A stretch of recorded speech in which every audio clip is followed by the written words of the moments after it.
Welcome to the Shreveport Connection with Tommy. This video is on your Monday Night Raw and Superstars spoilers. But first, some breaking news. Jim Cornette is no longer with Ring of Honor, and he was on the Inside the Ropes radio that aired on at 10 p.m. and is available on Facebook.com, The Inside Network. Okay, your thoughts on the criticisms that say he's stuck in the 1980s?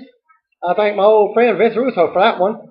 He started that and people picked up on it. So now whenever anyone disagrees with anything I've done or even that I haven't done, it's not about being stuck in the 80s. I'm one of those guys that was pushed, looked for, and utilized more young talent for the past 10 years. I've been saying, let's get the young guys out there. Let's push new talent. Let's make some new stars. Let's expose some new faces. What led to him leaving Ring of Honor is, the thing is, I support Ring of Honor. I love the Ring of Honor talent. I love the Ring of Honor philosophy. And I wanted to desperately see professional wrestling taken seriously again after it's been parodied for so many years now. I was walking to a friend the other day and realized that there's a new generation of fans that have never seen pro wrestling presented in a serious fashion, and that's part of the problem. I had my visions for Ring of Honor. I'm not even talking about creative or booking or matchmaking. I'm just talking about how the way it could be structured and the things that we could do. But I didn't think that everyone in the company was pulling the same rope, so to speak.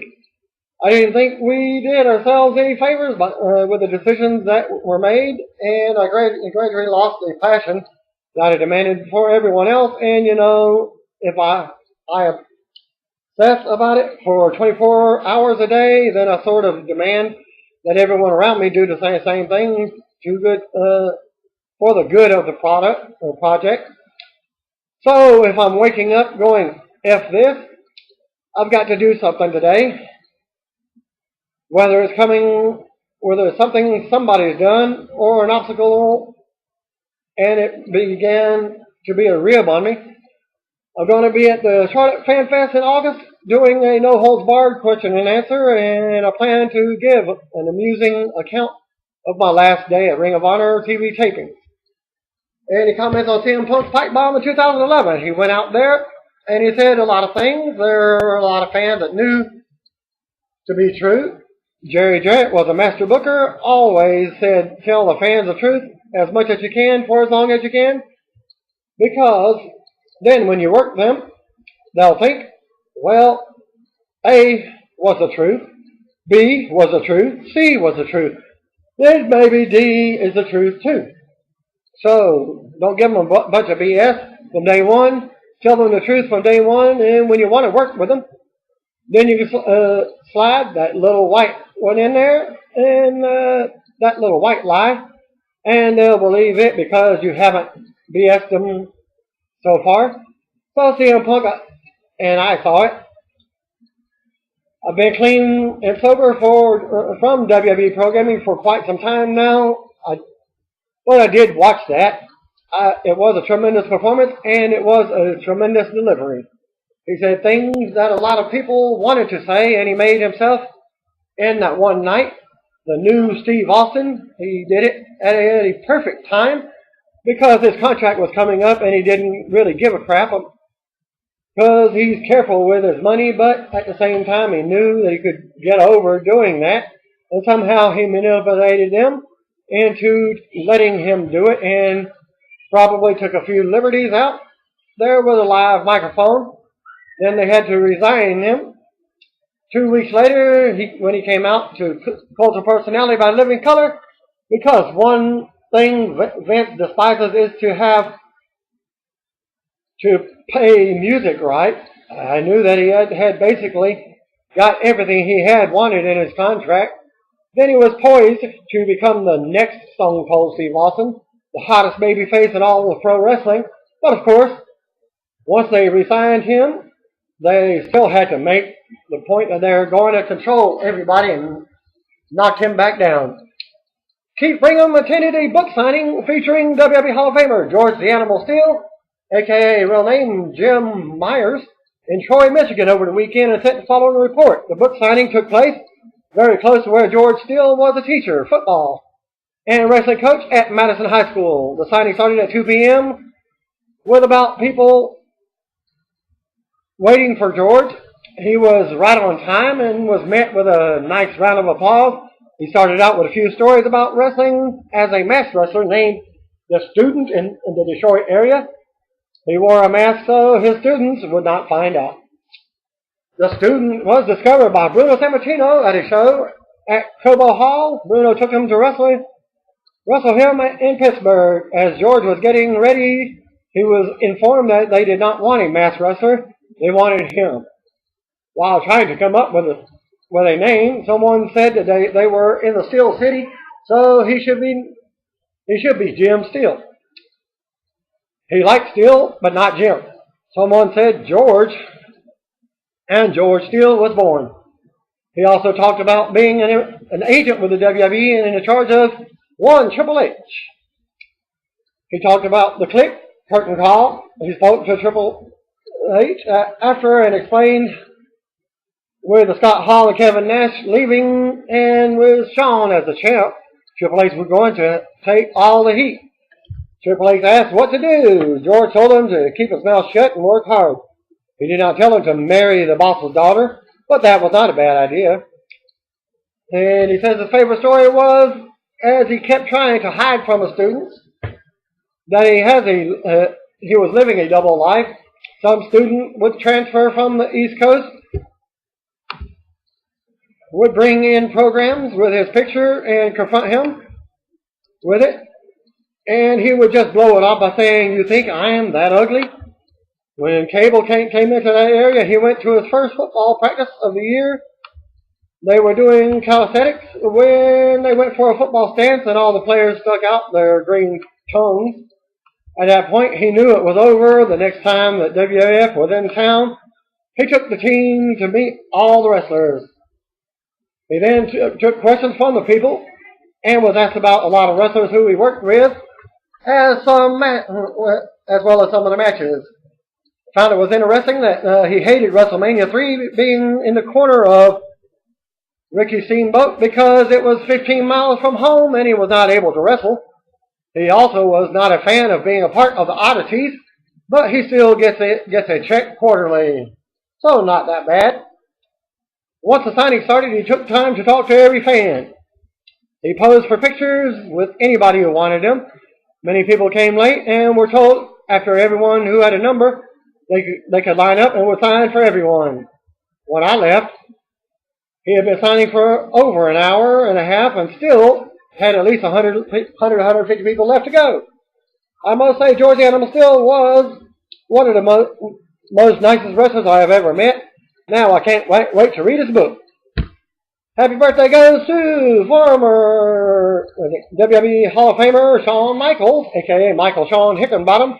Turned 48 years old yesterday. He was born July 22nd, 1965. In addition to making occasional WA appearances, HBK hosts the show McMillan River Adventures, which airs on the Outdoor Channel. For more details, check out mrahunting.com. WWE will be taping next week's Raw in Laredo, Texas on tonight. They will be taping Friday's SmackDown TV show on Wednesday in Corpus Christi.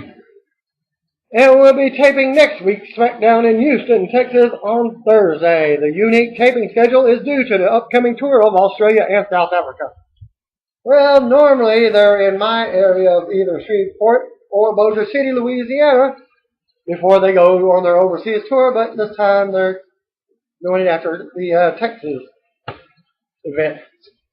The late Fabulous Moolah, a.k.a. Mary Lillian Ellison, was born on this date, 1923. She died November 2nd, 2007 at the age of 84. She was inducted to the WWE Hall of Fame in 1995. And also on November 2nd, 2007, my daughter was born in the place of her. And I'm dedicating her career to this fabulous one. The late David Von Erich, a.k.a. David Atkinson, was born on this date yesterday. 1958. He died February 10th, 1984 in Japan. The family claimed his death was due to a heart attack, while many skeptics point to a drug overdose. He was on tour for All Japan Pro Wrestling at the time of his death. Shawn Simpson, also from World Class Championship Wrestling, turned 47 years old yesterday. He was born July 22nd, 1966. And he teamed with his brother Steve, and they were almost identical twins. The South African duo worked mostly in the World Class Championship Wrestling while in the United States. Japanese pro wrestler Akira Tozawa turned 28 years old yesterday. He was born July 22nd, 1985. Tozawa will be working for Dragon Gate USA in New York this weekend. Former WWE wrestler Giant Silva, a.k.a. Paulo Cesar D. Silva, turned 50 years old on Sunday. He was born July 21st, 1963. The Perfect One, Shawn Stasiak, the Perfect Planet Stasiak, former WWE wrestler in WCW. Real name Sean Stipic, turned 43 years old on Sunday. He was born July 21st, 1970. He left pro wrestling business and became a chiropractor. Legendary midget wrestler Sky Lolo, a.k.a. Marcel Gauthier, was born July 21st, 1928, and he died at the age of 70 in 1998. Former WCW wrestler Mike Sanders turned 44 on Saturday. He was born July 20th, 1969. Current WWE wrestler Fandango, real name Curtis Jonathan Hussey, turned 32 years old yesterday. He was born July 22nd, 1981. Hussey has been in the WWE developmental system since 2006 when he worked for Deep South Wrestling. He moved to Florida Championship Wrestling 2 years later while working at Johnny Curtis, and he won 4th season of NXT over Brodus Clay. The classic UWF TV show aired at 9:30 last night while Raw was on. The only listed match was Pez Whitley versus Vladimir Koloff. Following matches listed for the 4 a.m. Central airing time of the AWA on ESPN. Classic, Bruiser Brody and Nord Barbarian versus Gladiator and Hernandez. Pistol Pete versus Brad Ringans. And Stevens versus Red, Mike Rotunda, also known as IRS, versus Doug Summers, Pretty Boy Doug Summers. SRG Films has set Vincent Amorum as the director of the movie Crossface, which will be the focus on the Benoit family tragedy. According to Deadline.com, the movie will be an adaptation of the book Ring of Hell, the story of Chris Benoit and the fall of the pro wrestling industry. Wrestling is showbiz taken to the extreme, and Crossface is limelight on steroids. Is that Ormorum? Chris Benoit's story is a perfect vehicle for a fiercely honest film that is much about him and the world of wrestling as it is about America and show business. I'm very happy to be on board to help tell this story. Read more at Deadline.com. World Heavyweight Champion Alberto Del Rio will face Rob Van Dam in the main event for this Friday's TV show of SmackDown. It appears to be a non-title match based on the advertising. And Friday's SmackDown will be taped on Wednesday in Corpus Christi. Next week's show will be taped on Thursday in Houston, Texas. And here's what happened after Raw in Austin, Texas, and sent the following report for Superstars taping. The Uso brothers defeated 3MB. Layla defeated Alicia Fox. And that's the only 2 matches for Superstars. Raw on the USA Network from Austin, Texas at Frank Irwin Center. Raw opened with a highlight package that focused on CM Punk, Paul Heyman, Brock Lesnar, and the setup for the John Cena vs. Daniel Bryan match at SummerSlam. The video closed with the narrator saying that the road to SummerSlam begins tonight. Michael Cole, JBL, and Jerry Lawler were on commentary. I'm reading the results because I missed the first 35 minutes of Raw. My DVR did not program. And I was trying to do the video for the results and spoilers for TNA Impact for this weekend last week. But somehow the video got deleted, so I'm going to have to redo it. The drum roll played and the lights went out, In the arena, general manager Brad Maddox stood in the ring. Maddox stood in front of the table and chairs and said that there's no more Texas than he is. He set up the John Cena vs. Daniel Bryan contract signing for their SummerSlam match. Maddox introduced Cena, who came out to the usual mixture of cheers and moves. Let's get the kickoff to SummerSlam started, Cena said into the camera before heading to the ring. Cena sat down on one of the chairs for the contract signing. Maddox asked Cena why he selected Daniel Bryan. Cena said he's listened to the WWE Universe and the choice was clear in his mind. Maddox said that some people would say Cena selected Bryan because he's sure he will beat him. He also noted that some people feel Bryan is unstable and has a relationship issues. Cena said Maddox looked a little uncertain. Daniel Bryan's music played and he walked onto the stage with a big smile on his face and pumped the orgasm chant as he headed to the ring. Live crowd was responsive and chanted his name. Once he was in the ring, Bryan said Maddox seemed to think he doesn't deserve a shot at the WWE Championship, yet the people seemed to disagree. Cena stood up and told Bryan that he chose him because Maddox and the dumbasses he works for ignore talent, even when the beard is staring him in the face. Cena spoke about the size differences between the two and said that if that's what matters, then Maddox should take the title to the back and give it to the Great Khali. Cena listed Shawn Michaels, Rey Mysterio, and Eddie Guerrero as examples of wrestlers who prove that ability and passion that make a WWE champion, not just size and strength. An Eddie chant broke out briefly. Cena said that the WWE Universe loves Bryan right now, and he's proud of him for that. Cena said he chose Bryan for the match because he earned it and deserved it. Cena said that being WWE champion is about facing the best competition, and sometimes that comes from an unlikely source. Cena said he picked Bryan to compete in the match. Just because you've been given this opportunity does not mean I'm going to hand you this championship, as Cena said. He then signed the contract and said he's going to SummerSlam to defend the WWE Championship. You are the best competition in the WWE right now, and I will prove it at SummerSlam that even the best isn't good enough, as Cena said. Another Daniel Bryan chant broke out when he signed the contract as well. Bryan tried to respond to Cena, but Maddox cut him off with the announcement of the match. Bryan told Maddox that he doesn't get to interrupt him. Bryan said he has waited his entire career for the opportunity, and he's proven that he deserves it. Maddox said Cena believes he does, and does. A very vocal minority of the WWE fans. He said he was going to give Bryan a chance to prove it. Maddox said Bryan would compete in a series of matches tonight. He engaged in a orgasm battle, yes, no, with the live crowd over whether Bryan will prove himself worthy. Cole saw hype Mark Henry firing back on the Shield during Raw. A split screen shot showed of Alberto Del Rio and Sheamus. Maddox seems to have caught the pesky bipolar bug that has plagued Stephanie McMahon's character, as he was heelish tonight after coming off like babyfaces last week. I like the way Cena praised Bryan, yet also said he was going to give him his title shot without a fight, or give him the title without a fight. I get a kick out of the way he created was positioning Bryan as the man of the people, as it plays perfectly to the paranoia that so many of his diehard fans have regarding his status with the company from week to week. A graphic then boasted that WWE Magazine has more readers than several popular magazines combined.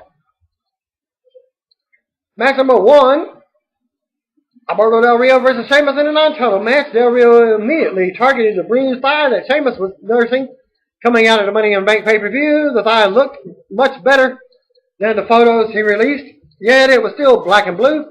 Del Rio threw repeated kicks at it throughout the early portion of the match. At 3 minutes 30 seconds in, Del Rio attempted to apply the cross armbar over the ropes, but Sheamus punched him, causing Del Rio to tumble to the ringside into the commercial break. After the break, Sheamus came back with a slam. Lawler said he would have gone for a backbreaker, but he could not because the leg was bothering him. Damon Sandow was shown watching the match on a backstage monitor with the Money in the Bank briefcase in hand. Sheamus came back and delivered the 10 forearm shots to the chest. Sheamus performed the backbreaker after all and sold it as if it caused him pain. Sheamus went to the ropes and Del Rio caught him with a running kick. Del Rio covered Sheamus for a 2 count. Sheamus went back on the offense and set up for the brogue kick. Del Rio ducked it and super kicked Sheamus to the thigh. Wow, how can you super kick to a thigh? I guess it's something more like sweet chin music. Shin music. Mick Foley's move. Sheamus responded with a white noise attempt, but his leg gave out, and Del Rio rolled him up on his way down and pinned him. 1, 2, 3, and the match took 13 minutes, 25 seconds. Good match. It played perfectly into what they've been doing with Del Rio, just as he went after Dolph Ziggler's head injury. He relentlessly went after the injured thigh of Sheamus. Del Rio has turned up the intensity and is really shining now. Sheamus loses nothing here despite being pinned because his injury was well established. Also hyped Miz TV with the cast of Total Divas. They also confirmed that Miz will be the host of SummerSlam. Lawler hyped an update on CM Punk's physical and mental state following the Brock Lesnar attack from last week as they go to commercial. WWE Rewind showed Vince McMahon naming Vicky Guerrero the permanent manager of SmackDown. Backstage segment with Renee Young interviewing Booker T and Teddy Long. She noted that Booker thought that he was returning to his position as a SmackDown general manager. Booker said to respect Vicky's decision, but he was a bit shocked. Teddy said he filled in for Booker for 3 weeks and took abuse while Booker was at home with his feet propped up. Booker defended himself by pointing out that he underwent surgery. Teddy was left holding the bag. He said that despite all he's done for Booker and SmackDown, Vicky threw him out of the building. Booker said he would throw Teddy out of the building if he kept running his mouth. Teddy said that since he wasn't named GM, maybe Vince made the right decision. Wait, they're still moving forward with this Booker and Teddy, even though they're not feuding over the general manager position? Creative must have been smoking something since they're so excited about what's in mind for them. God help us all. Christian made his entrance. Polestar noted the recent winning streak Christian has been on since he came back, and he will be in action after the break. Well, after the break, Christian's annoying entrance theme was still playing. Those poor fans. Match number 2, Christian versus Titus O'Neil, and this is where I caught some of the match. And Darren Young was in Titus's corner. Colton noted that Titus said he and Young want to make a splash as singles wrestlers, because apparently they've dominated tag division. They've also wished Shawn Michaels a happy birthday. Lawler noted that the birthday of the royal baby, Fandango's birthday, received no love in his own hometown. Titus gained control and threw a series of kicks at Christian in the corner and blew the whistle that he brought to the ring with him. Each time he threw a kick, Christian came right back. He drop kicked Darren Young off the ropes, but ran into a shot from Titus, who got a 2 count. Christian responded with the kill switch for the clean win in 4 minutes 40 seconds. The announcers recapped footage from SmackDown of Ryback beating up Chris Jericho after Jericho's loss to Curtis Axel. Backstage, Josh Matthews interviewed Ryback and asked him if he enjoys intimidating others. Ryback said he does enjoy it, and referring to Matthews as a little twerp, he said Josh is about the average size and he hates average. Ryback said whether it's taking money in the playground or manhandling anyone he wants, the big guy needs to eat. Be a star, Ryback has gone from being a crybaby to being a bully as they continue to search for a character for him. Mark Henry makes his entrance, and the announcers recapped the Shield attacking him last week. Henry said he's proud of the fact that he's a born and raised Texan, which drew a big pop. He also mentioned his hometown for another big pop. Henry said he's proud of the effort he put into the WWE Championship match against Cena. He said he's not proud of what happened when the Shield attacked him last week. Henry said that any man who took a whooping like he took is willing to give one out. Henry said he didn't want to lull the fans to sleep. I'm wide awake, and if the Shield wants me, I'm right here, Henry asked before setting the mic down. Like a challenge. The Shield's music played, and they made their usual entrance through the crowd. Dean Ambrose, Seth Rollins, and Roman Reigns surrounded the ring. They eventually entered the ring, and Henry fought all of them off for a moment before losing the numbers game. The Uso brothers' music played, and they evened the score for the save. Henry recovered and joined the Usos in clearing Rollins and Ambrose from the ring. Reigns took a few shots until he was pulled to ringside by his partners. Henry's music played to end the segment. Pretty basic segment there with the expected outcome of the Usos, saving Henry as the babyface trio standing tall, and no announcement of a SummerSlam six-man tag match yet, but all signs point to a happening. Henry returning and now getting to play to the home state fans, and nicely timed for a nice coincidence. Backstage segment, Daniel Bryan was warming up for his matches when John Cena entered the room. Cena told Bryan that he has a hunch Maddox isn't making his own choices because he was nervous. Bryan told Cena that he will be fine on his own. Cena said he just wants Bryan to make it to SummerSlam in one piece. Bryan said Cena would be saying the same thing if he were in his place. Bryan said he has a chance to prove that he belongs. I'm going to fight and I'm going to win. As Bryan said, he told Cena not to deprive him of that opportunity and interfere because he wants to prove to all and be all the compliments Cena gave him earlier and to prove it. We're all just a load of crap. An ad aired for Total Divas, which debuts this coming Sunday on E! As they go to commercial. Match number 3, Dolph Ziggler versus Darren Young. I predicted a squash match in this, and basically it was. Ziggler received a big pop when his music played. Highlights aired from the SmackDown of Ziggler saying he's sorry he didn't dump AJ sooner. AJ flipped out on a backstage monitor and had an awkward near-kiss moment with Big E Langston. Roughly a minute in, Ziggler caught Young with a nice drop kick.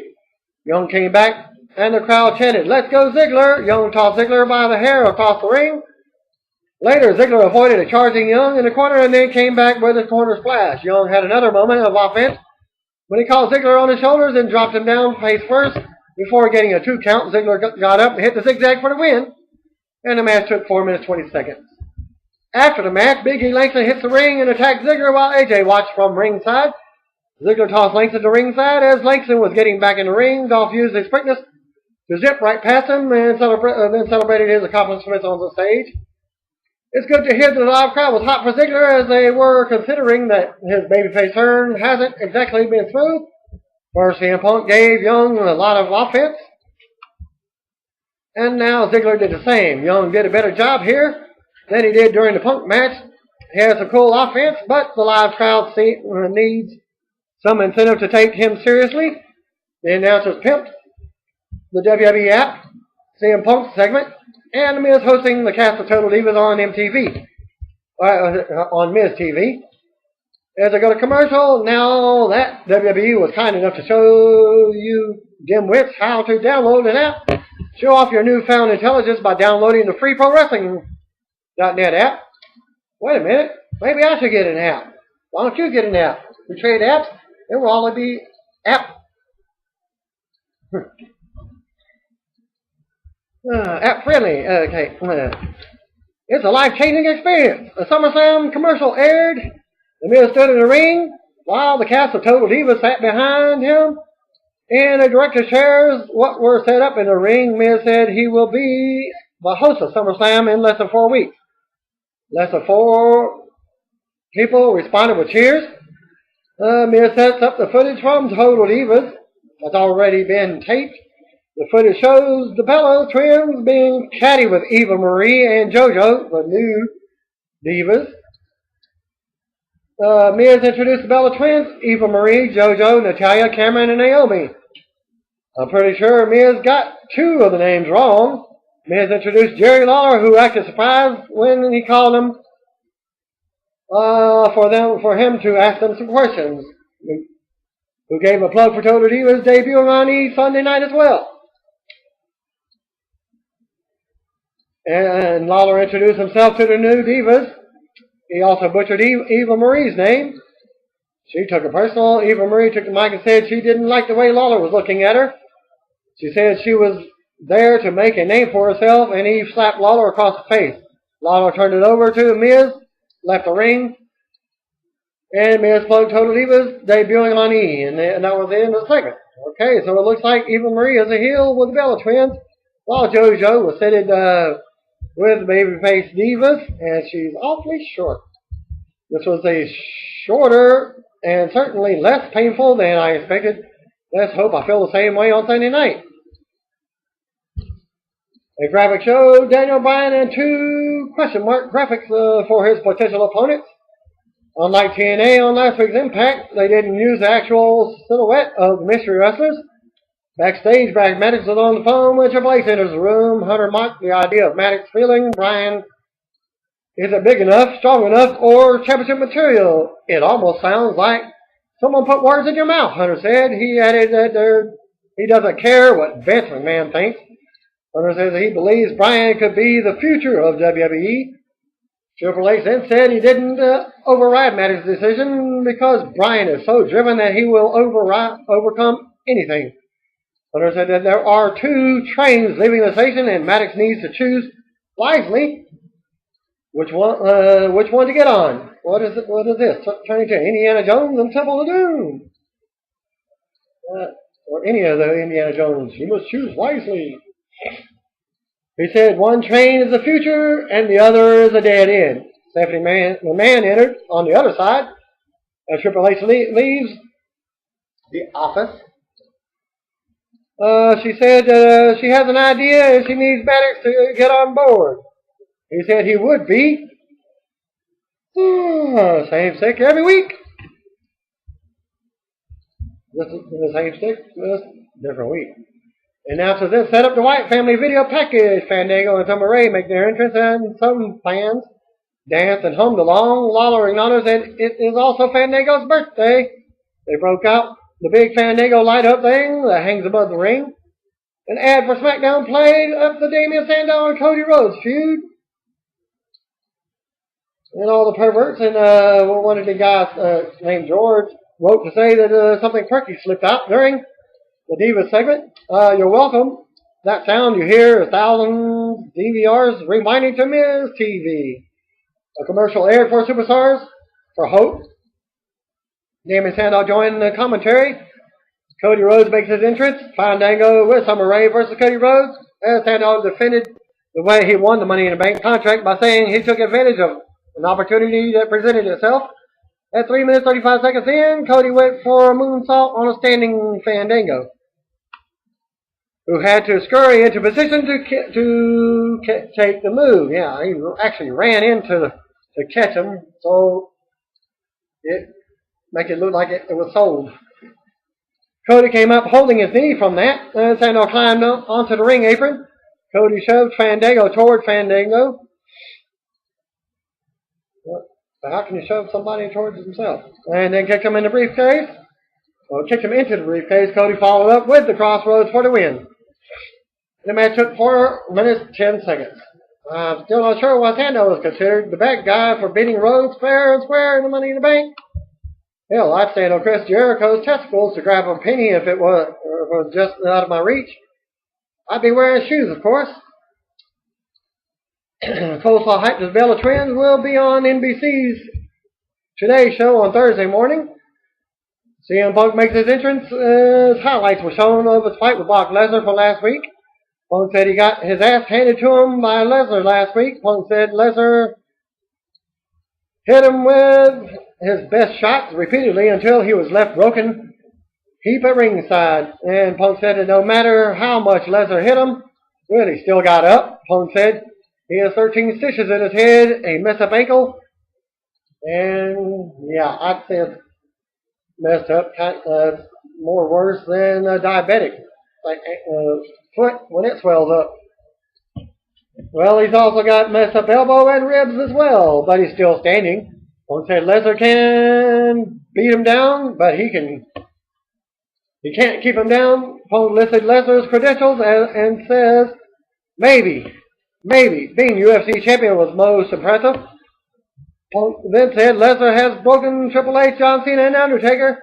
Punk said Lesnar's biggest weapon always has been and always will be fear. Punk said he's seen some of the toughest men he's ever shared a locker room with be overcome by fear. And I'm not afraid of Brock Lesnar, as he said. I'm not afraid of Paul Heyman's monster. Oh, you will be. You will be. As Punk said that in the ring, he said he's proven it to The Undertaker, The Rock, and John Cena.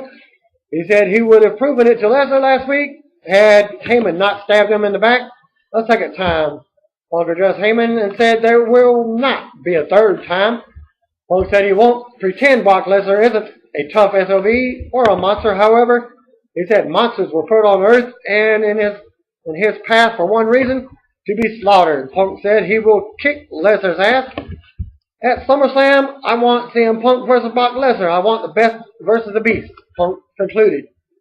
Well, Heyman appeared on the big screen and repeated the best versus the beast line and said he likes it. Punk picked up the mic and asked if Paul was in the building or appearing by satellite. He said he would find him if he was in the building. Heyman, who was listed as appearing by satellite, took a jab at the Texas Live crowd as he spoke about how fortunate he is to be able to deliver his message without stepping foot in the state of Texas. Heyman said Lesnar has an interesting theory about heroes. Show me a hero and I'll show you a coward that ran out of options, or a fool who was just too stupid to stay down, as Heyman said. So what are you, Punk? Are you a coward or are you a fool? Punk paused and said, I'll give you that answer to you and your client at SummerSlam. Heyman laughed. Punk told Heyman to tell him where he is so he could find him. Heyman said it bothers him that Punk doesn't realize that we were the WWE champion. He said Lesnar is in the peak of his fighting career, while Punk is beat up from the Money in the Bank and the beating he took from Lesnar. So, if it's a fight you want, CM Punk, your challenge for SummerSlam is accepted, said Heyman. But please stop calling it the best versus the beast, because you know as well as I do, the best is the best.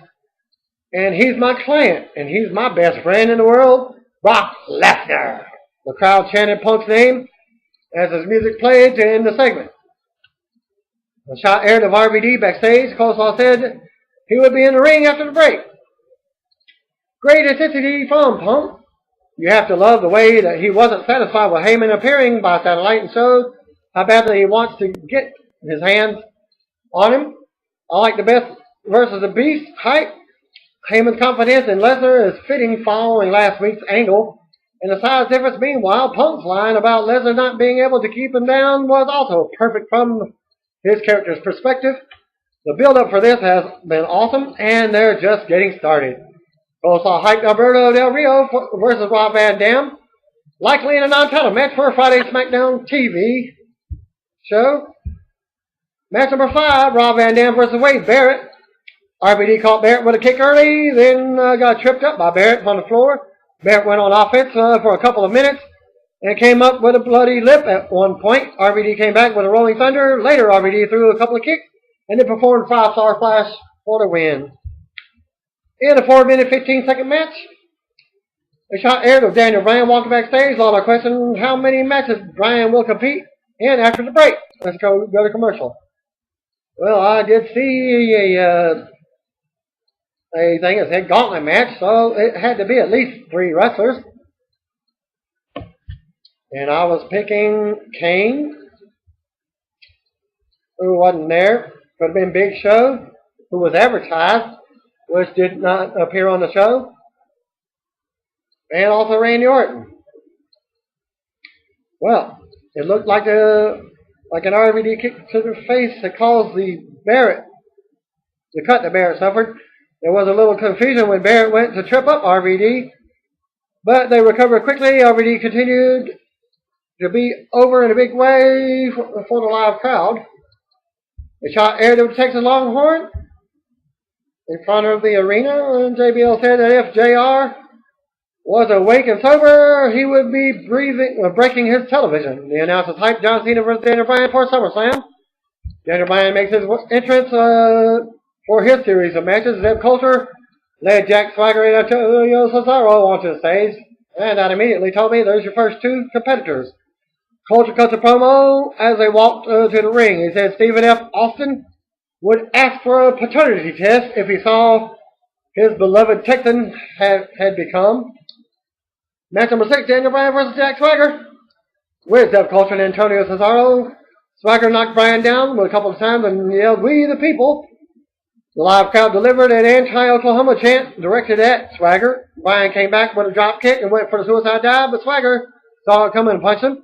Swagger performed a Swagger bomb and then did the "We the people" again, only to have Bryan catch him in the Borgasm lock for the win. 3-minute match for the first one. And the next one, Bryan versus Antonio Cesaro. Justin Roberts introduces Cesaro as Bryan's opponent heading into the break. The announcers narrated highlights of the action that occurred during the commercial break and pimped the application again. WWF. At 8 minutes in, Bryan caught Cesaro with a couple of running drop kicks after selling for a good portion of the match. Bryan went to the top rope. Coulter distracted the referee. Swagger shoved Bryan off the top rope and into an uppercut from Cesaro. Antonio went for the cover, but Bryan kicked out as they go to commercial. Well, we get a "This is awesome" chant to fire it up after the break. Bryan caught Cesaro with a tree of woe and blasted him with a repeated kick. Then caught him with a sliding drop kick. Bryan set Cesaro on the top rope and then tried to suplex him. Cesaro rolled him onto him before they hit the ground and got a 2 count. Bryan and Cesaro traded shots in the ring. Cesaro got the better of it with an awesome series of European uppercuts, then followed up with a big clothesline for a 2 count. Cesaro showed frustration over not getting the pin. He picked up Bryan for his finisher, but Bryan drop kicked him instead. They traded punches again, and this time Bryan got the better of it and wrapped him up in a leg lock before dropping punches on him. Cesaro came back, but Bryan threw him the ringside. Then performed a suicide dive onto Cesaro and Swagger. Bryan went to the top rope and Cesaro cut him off. Bryan shoved him off. Moments later, Cesaro threw Bryan into the air for the uppercut, but Bryan avoided it and caught him with a small package on the way down for the win. And Bryan won in a 20-minute match on that one. Well, as Bryan was celebrating, Brad Maddox was shown watching the match on the backstage monitor with Alex Riley. So he gets another main event shot. Let's see how good he does against the next one, as Maddox said. With a serious look on Maddox's face, as he said, "I'm surprised that the internet is still functioning after that match. It may be indestructible after all. Excellent work from both men. Here's hoping that changes the way they've approached Antonio Cesaro thus far. I assume Big Show is the next one that Maddox teased." Which was not. Daniel Bryan versus Ryback. Bryan then threw some kicks to Ryback's leg to start off, but Ryback came right back and talked smack at Bryan. Ryback kicked Bryan a few times and yelled at him to get up. Bryan got up, and Ryback put him back down with a headbutt and then mocked the fans by yelling yes. A small portion of the crowd taunted Ryback with a "You can't wrestle" chant. He cupped his ear, then applied a chin lock and said, "Too easy." Ryback followed up with a Thesz press, but Bryan rolled him into a half crab. Ryback reached the ropes to break the hold. Ryback came right back with another shot and knocked Bryan to the mat. JBL questioned if there would be someone else if Bryan could beat Ryback. As it goes past the 10 o'clock hour, Ryback went for the meat hook clothesline, but Bryan caught him with a knee and then a pair of missile drop kicks. He went for the third, but Ryback caught him with a clothesline for a 2 count. Ryback went back to ringside and then pulled the table from underneath the ring and set it up on the floor. Guess what? Prediction. Somebody's going through the table. Bryan dove over the top rope onto Ryback at ringside. Ryback crashed into the announcer's table.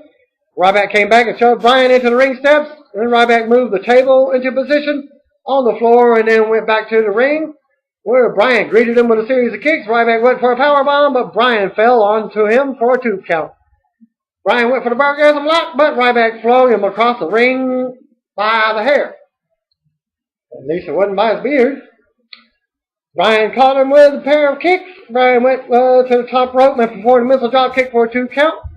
Bryan applied the Borgasm lock again on Ryback in the middle of the ring. Ryback inched toward the ropes and eventually got there to break a hold. Ryback then rolled the ringside. Bryan dove at him and hit the Hurricane Rana position. But Ryback twisted him around and dumped him onto the floor. Ryback picked up Bryan and powerbombed him through the table for the disqualification. In about 9-minute 20-second match, Ryback went after Bryan again, but John Cena ran out and fought him off.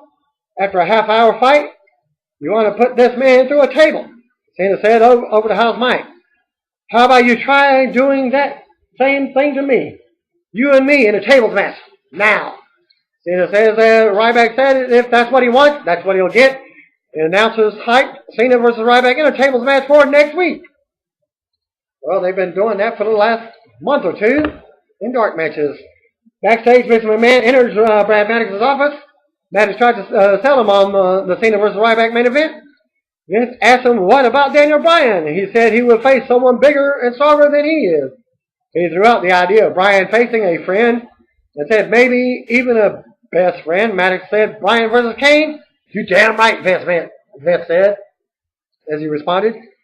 Back in the arena, Bryan rolled inside the ring and was getting the Borgasm chance. The announcers there ready to highlight from the DB versus Ryback match. Bryan was shown watching those highlights on the big screen. The announcers hyped Bryan versus Kane and Cena versus Ryback in a tables match for next week. Hey, what happened to the Big Show returning tonight? I'm not complaining after getting all that focus on Daniel Bryan. The show would have been a great final hurdle for Bryan tonight. As enjoyable as it was to see Bryan get so much of the spotlight on Raw, the big question now is how he delivers. He certainly held up his end of the bargain in the ring, but it will be very interesting to see how his matches performs in the ratings. After all went off the air, WWE set up the advertised buzz main event of John Cena versus Mark Henry. However, the Shield attacked both men. Then Daniel Bryan made the save, and we get John Cena and Mark Henry and Daniel Bryan versus the Shield in a 6-man match. And I didn't get the results for that match, and that's going to end my show for this week. Thanks again for viewing. Peace out. God bless.